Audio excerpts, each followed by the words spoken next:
ये आदमी को देखकर आप कभी सोच भी नहीं पाएंगे कि ये एक दानव था। स्मार्ट, हैंडसम, एडुकेटेड, पर इसके अंदर छुपा हुआ था एक भयानक कातिल। ये ऐसा था जो लड़कियों का विश्वास जीत लेता, फिर उनकी जिंदगी का सारा रोशनी बुझा देता। आज हम जानेंगे टेड बंडी की कहानी। एक सीरियल किलर जो शैतान था, लेकिन चेहरे पर इंसान का नकाब लगाए रखता था। ये कहानी आपको हैरान कर देगी, पर अगर आप शुरू से लेकर एंड तक सुनोगे तब आप समझ पाओगे असली डर फिल्मों में नहीं, सच में जिंदगी में छुपा होता है। एक शाम का समय, एक जवान लड़की कॉलेज के बाद अकेली चल रही थी। शहर के एक सुनसान गली में वो धीरे धीरे घर की तरफ जा रही थी। गली के ऊपर एक लैंप पोस्ट से सिर्फ थोड़ी रोशनी आ रही थी, जिसमें लड़की चल रही थी। गली पार करके जब वो पार्किंग एरिया के पास पहुंची, तब उसने देखा एक अच्छी सी सच सवारे आदमी एक वॉक्सवैगन बीटल के पास खड़ा है और अपनी बुक्स उठाने की कोशिश कर रहा है। आदमी का एक हाथ सीलिंग में बंधा हुआ था।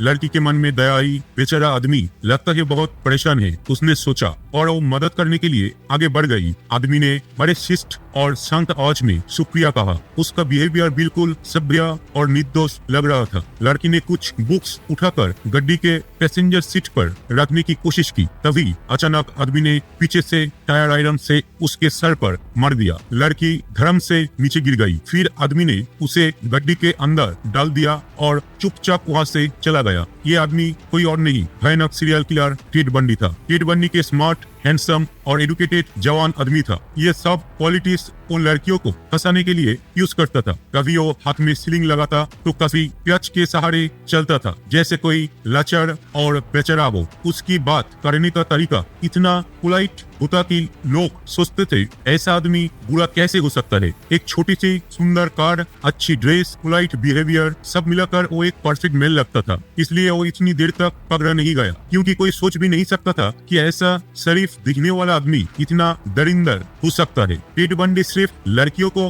मारता नहीं था, बल्कि उनकी मौत के पहले और बाद में यूनानी और घटिया काम भी करता था। फिर भी पुलिस उसे बहुत देर तक पकड़ नहीं पाए। कई जवान लड़कियां एक एक करके गायब होती गई। चश्मादीद लोग कहते हैं एक आदमी को देखा गया जिसका एक हाथ सीलिंग में बंधा था और वो वॉक्सवैगन बीटल चला रहा था। 22 साल की ब्रेंडा कैरोल बॉल के गायब होने से पहले लोगों ने देखा कि वो एक ऐसे आदमी के साथ बात कर रही थी। उसके बाद सुसान एलिनी रेनकोट गायब हुई और फिर 2 और लड़कियां ने बताया कि एक सीलिंग वाले आदमी ने मदद मांगी थी। पर तब तक ये सब अलग अलग घटनाएं समझ नहीं आए कि ये सब एक ही किलर की काम है। इसलिए बंडी बार बार पुलिस की नजर से बच जाता था। जून 11, 1974 वाशिंगटन यूनिवर्सिटी के स्टूडेंट जर्जन हकिंस अपने बॉयफ्रेंड के साथ थोड़ी देर बिताकर रात की अंधेरी में अपनी सोरोरिटी हाउस की तरफ जाने लगी। पूरा शहर सो रहा था। चारों तरफ एक अजीब सा सन्नाटा है। रास्ते में चलते हुए एक पुराना दोस्त कार से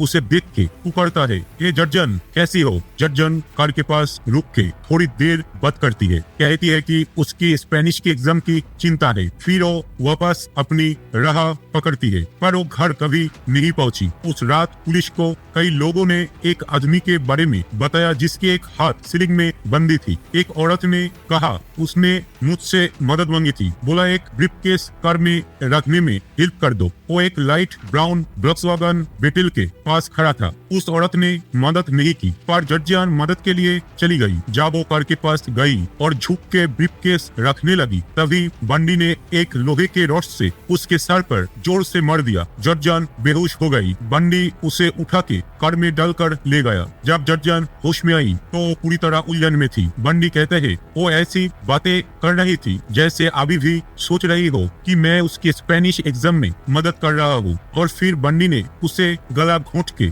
मार दिया। उसके बॉडी एक सुनसान जगह फेंक दी। ये सब के बाद भी बंडी वह शांत नहीं बैठा था। वो 3 बार वापस गया उसकी लाश के पास एक सड़ती बॉडी के साथ घिनौनी हरकत करने के लिए। उसके बीमार सोच के आगे सब तब छोटे थे। अगले दिन बंडी वापस उसी जगह गया। पुलिस तब भी वहाँ मौजूद थी। फिर भी बंडी वहाँ ऐसे घूम रहा था जैसे कोई निर्दोष शख्स हो। और पुलिस के सामने से जर्जन का एक जूता और हार उठा के चला गया। टेड बंडी दिखता स्मार्ट, पढ़ा लिखा, अच्छी कपड़े पहने हुए, एकदम शांत। इसलिए पुलिस को शक नहीं हुआ। उसने सियाटल क्राइम प्रिवेंशन बोर्ड में काम किया। रेप प्रिवेंशन पर लिखा, लोगों के साथ चला फिरा। सबको लगता था वो अच्छे आदमी है, पर सच में वो सिर्फ एक शातिर शिकारी था। बंडी सिर्फ सड़क पर ही शिकार नहीं ढूंढता था, वो रात के अंधेरे में लोगों के घर के बेसमेंट के रास्ते घुस जाता था जब सब लोग सो रहे होते, और किसी लोहे के रॉड से सिर पर बर करके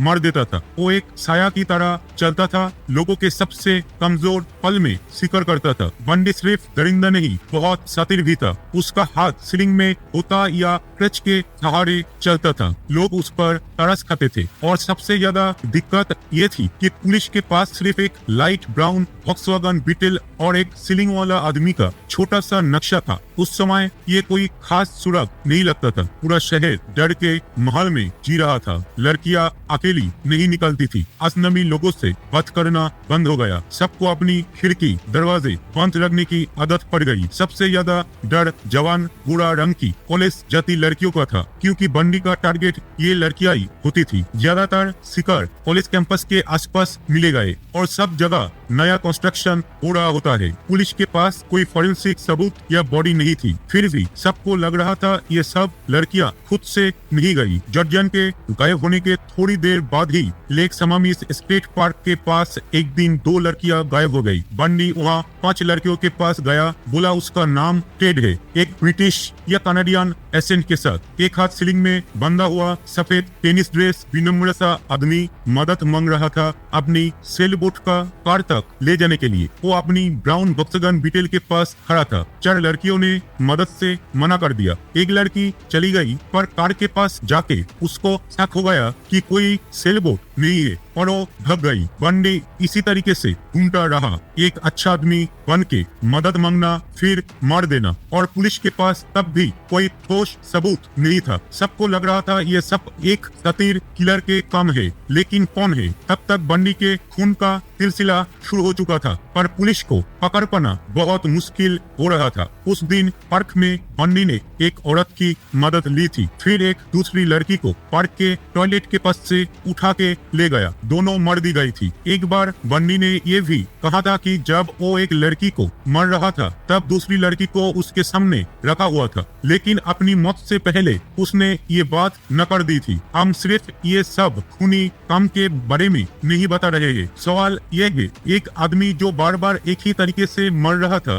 तब भी पुलिस क्यों उसे पकड़ नहीं पाए? वही कार, वही हाथ टूटा होने का नाटक, वही चाल। जिन लड़कियों को वो मार नहीं पाए, उन्होंने पुलिस को बताया उसका नाम टेट है। और क्या चाहिए पुलिस को? क्या बंडी के साइन के कॉन्फेशंस के बगैर ये सब कम पड़ रहा था? हाँ, पुलिस थोड़ी आगे बढ़ रही थी। कम से कम उन्होंने टेट का एक अच्छा सा डिस्क्रिप्शन तैयार कर लिया। उससे एक स्केच बनाई गई। वो स्केच अखबारों में छपी है, टीवी पर दिखाई गई है। और याद रहे, बंडी खुद इमरजेंसी सर्विस में काम करता था। वहाँ एक महिला कोवर्कर ने स्केच देखा और उसके कार के बारे में सोचा। उसे तुरंत समझ आ गया, ये तो मेरा कोवर्कर टेड बंडी है। उसने पुलिस को फोन किया, और वही दिन और एक दूसरे ने भी फोन किया है पुलिस को। पुलिस को उस दिन 200 से ज्यादा फोन कॉल मिले थे। सब लोग अपने अपने सस्पेक्ट के बारे में बता रहे थे। पुलिस सोच रही थी, एक अच्छे कपड़े पहने वाला लॉ पढ़ रहा लड़का इतना खतरनाक कैसे हो सकता है? उस समय लोगों का विचार था, सीरियल किलर को दिखने में ही कोई गुंडा या सनसनी सा आदमी होगा, और बंडी तो बिल्कुल उसका उल्टा लग रहा था।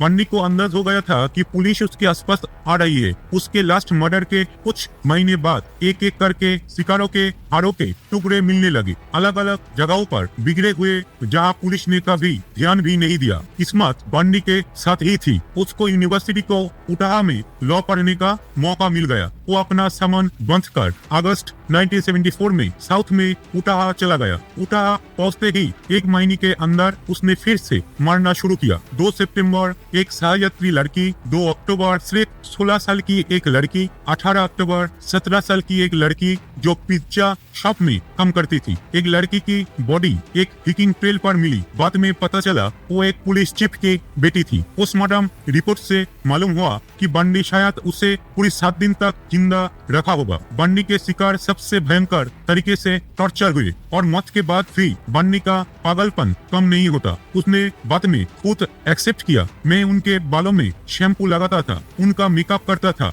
जैसे मैं चाहता था वैसे ही रखता था। वो चाहता था कि डेड बॉडीज उसकी मर्जी के मुताबिक दिखाई दे। कभी शव के टुकड़े कर देता था, कभी सिर अपने घर ले जाता था, डेड बॉडीज को अपनी पसंद के कपड़े पहनाता था और फोटोज खींचता था। एक बार बोला था, जब तुम कोई काम अच्छे से करते हो तो उसे भुलाना नहीं चाहोगे। बन्नी यही नहीं रुक रहा था और लड़कियां गायब होती गई, कुछ मर दी गई, कुछ बची तो उन्होंने अपनी कहानी सबको बताई है। सब अखबारों में ये सब छाया हुआ था। एक औरत थी, एलिजाबेथ क्लोवेफर, उसके बन्नी के साथ दोस्ती थी। जब वो वाशिंगटन में रहा करता था, जब वो ये सब खबर पढ़ती थी, स्केच बिल्कुल बन्नी जैसे लग रहा था। गाड़ी भी बन्नी की थी और जहाँ जहाँ बन्नी जाता है वहाँ लड़कियों के मर्डर होने लगते हैं। उसको सब सस्पिशियस लगने लगा। उसने किंग कंट्री पुलिस को फोन किया, फिर सॉल्ट लेक कंट्री शरीफ के ऑफिस को भी फोन किया। वो बन्नी के साथ फोन पर बात करती थी पर उससे अपनी शक के बारे में कुछ नहीं बताया। चुपचाप पुलिस को सब इंफॉर्मेशन दे दी थी। उसके बाद बन्नी कोलोराडो चला गया। वहाँ भी उसकी मर्डर करने का तरीका सेम रहा। सिर पर मार के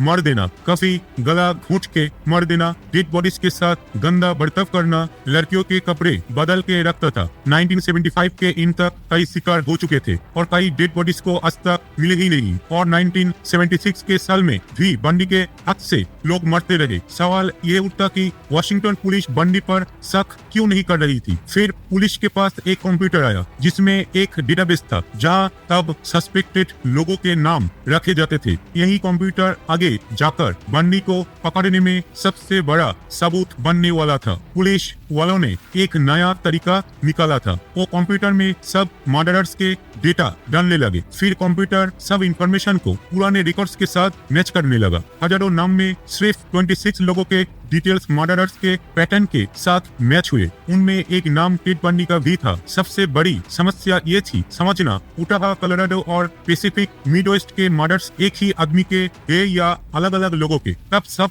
स्टेट्स के पुलिस के पास कोई कॉमन डेटाबेस नहीं था। बहुत लोगों को बन्नी पर शक तो था पर वो हमेशा जगह बदल के पुलिस से बच जाता था। सॉल्ट लेक सिटी के एक उपनगर में बन्नी सबके साथ कार ड्राइव कर रहा था। एक पुलिस ऑफिसर ने उसकी कार रोकी और जब पुलिस ने कार चेक की तो हैरान रह गए। स्काई मार्क्स, प्लास्टिक के बैग्स, हथकड़ी, रस्सी, एक क्राउबार, आइस पिक जो बर्फ करने का लोहा है, ये सब सामान जैसे किसी सीरियल किलर के तैयारी के साथ रखा गया हो। उन्होंने बन्नी के गर्लफ्रेंड के फोन कॉल याद किए और एक लड़की के किडनैप होने के केस में भी बन्नी के कार के बारे में बताया गया था। पर जब बन्नी के घर पर रेड की गई तो वहाँ पुलिस को ऐसी कोई डायरेक्ट प्रूफ नहीं मिले जिससे उसे जेल में रखा जा सके। अगर तब पुलिस को उसकी विक्टिम्स के फोटोज या डेड बॉडीज के टुकड़े मिल जाते थे तो शायद सब कुछ अलग होता। उस समय के लिए बन्नी छूट गया लेकिन पुलिस उस पर निगरानी रखती रही। पुलिस की एक टीम सियाटल गई बन्नी के पुरानी गर्लफ्रेंड से बात करने के लिए। उसने पुलिस को बताया कि बन्नी के घर पर बहुत अजीब चीजें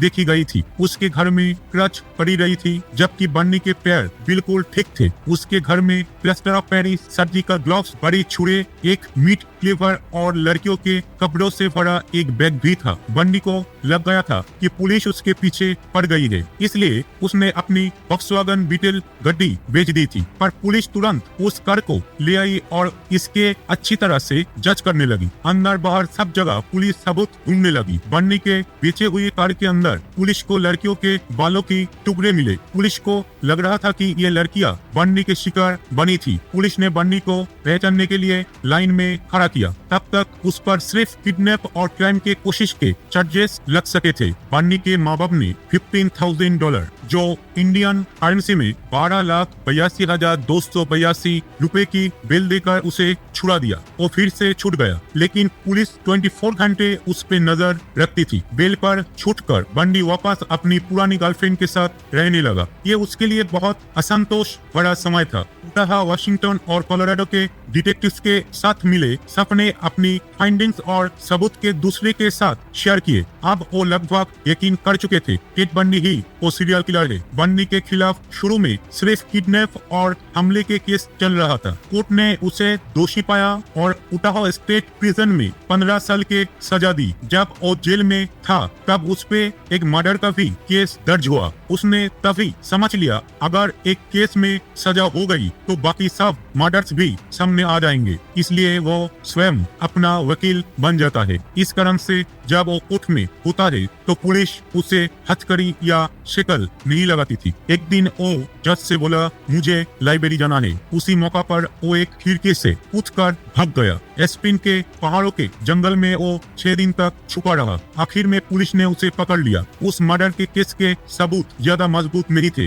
पर बंडी समझ चुका था कि आप उसके ऊपर कई और केसेस आएंगे। उसने जेल में 6 महीने के अंदर जेल का फ्लोर प्लान हासिल कर लिया, बाहर के लोगों से पैसे जमा किए, एक लोहा कटर छुपा कर जेल में लाया है और 30 दिसंबर 1977 के रात को बंडी ने अपने बेड पर किताबों का ढेर लगा दिया ताकि लगे कि वो सो रहा है। बंडी छत के रास्ते एक खाली अपार्टमेंट में घुस गया। वहाँ उसने नॉर्मल कपड़े पहने और चुपचाप जेल से बाहर निकल गया। वो चिकागो से अटलांटा फिर फ्लोरिडा चला गया। वो चोरी के कार चला रहा था और रास्ते में लोगों की वॉलेट और सामान चुरा लेता था। 15 जनवरी 1978 की गहरी रात में वो फ्लोरिडा स्टेट यूनिवर्सिटी के एक हॉस्टल में घुस गया। सुबह के सिर्फ 15 मिनट में उसने 3 लड़कियों पर हमला किया, मारपीट किया, गला घोट दिया और काट दिया जाता है। 2 लड़कियां बच गई, पर बहुत बुरा हाल हुआ। उसके बाद वो एक अपार्टमेंट गया और वहाँ एक लड़की के सिर पर जोर से मार दिया। उसके खोपड़ी और जबड़ा टूट गया था। वहाँ पुलिस को उसके पैंटीहोस, मास्क और बालों के टुकड़े मिले। उसके बाद बंडी जैक्सनविले चला गया और वहाँ एक 12 साल की लड़की को उठा के मार डाला। कुछ दिनों बाद एक पुलिस वाले ने उसे रास्ते पर रोका। छानबीन के दौरान बंडी ने पुलिस के पैर पे लात मारी और भागने की कोशिश की। पुलिस ने गोली चलाकर डराया, फिर भी वो भागता रहा। आखिर में पकड़ गया। उसने पुलिस के बंदूक छीनने की भी कोशिश की, पर फेल हो गया। जब पुलिस उसे हथकड़ी के साथ ले जा रही थी, तब वो पुलिस वाला नहीं जानता था कि उसके साथ बैठा है अमेरिका का सबसे खतरनाक सीरियल किलर। बंडी ने कार में पुलिस से कहा, आशा है तुम मुझे मार देते। बाद में उसने 30 कातिल के बारे में जिक्र किए, पर लोग कहते हैं कि शायद शिकारों की गिनती और भी ज्यादा थी। 24 जनवरी 1989 को 42 साल की उम्र में बंडी को इलेक्ट्रिक चेयर पर मौत दी गई थी। उसकी आखिरी बात थी, मेरे परिवार और दोस्तों तक मेरा प्यार पहुंचा देना। वो अपनी जिंदगी में एक डरावनी कहानी लिख गया, जहां विश्वास, दोस्ती और मौत सब एक साथ चली। टेड बंडी सिर्फ एक सीरियल किलर नहीं, वो एक ऐसी पहेली था जिसे सुलझाने में पुलिस को सालों लग गए, पर आखिर में वो कानून से बच नहीं पाया। उसकी आखिरी बात थी प्यार के बारे में, पर उसकी जिंदगी थी नफरत और खून से भरी। आपको क्या लगता है, आज भी ऐसे लोग हमारे आसपास छुपे हैं? कमेंट करके बताना मत भूलना। और अगर ऐसे ही डरावनी, सच्ची पर हैरान कर देने वाली कहानी सुनिए हो तो चैनल को सब्सक्राइब कर लो, वीडियो को शेयर कर दो और याद रखो, लोगों के मासूम चेहरों के पीछे कभी कभी गहरा अंधेरा छुपा होता है। फिर मिलेंगे एक नई कहानी के साथ। धन्यवाद।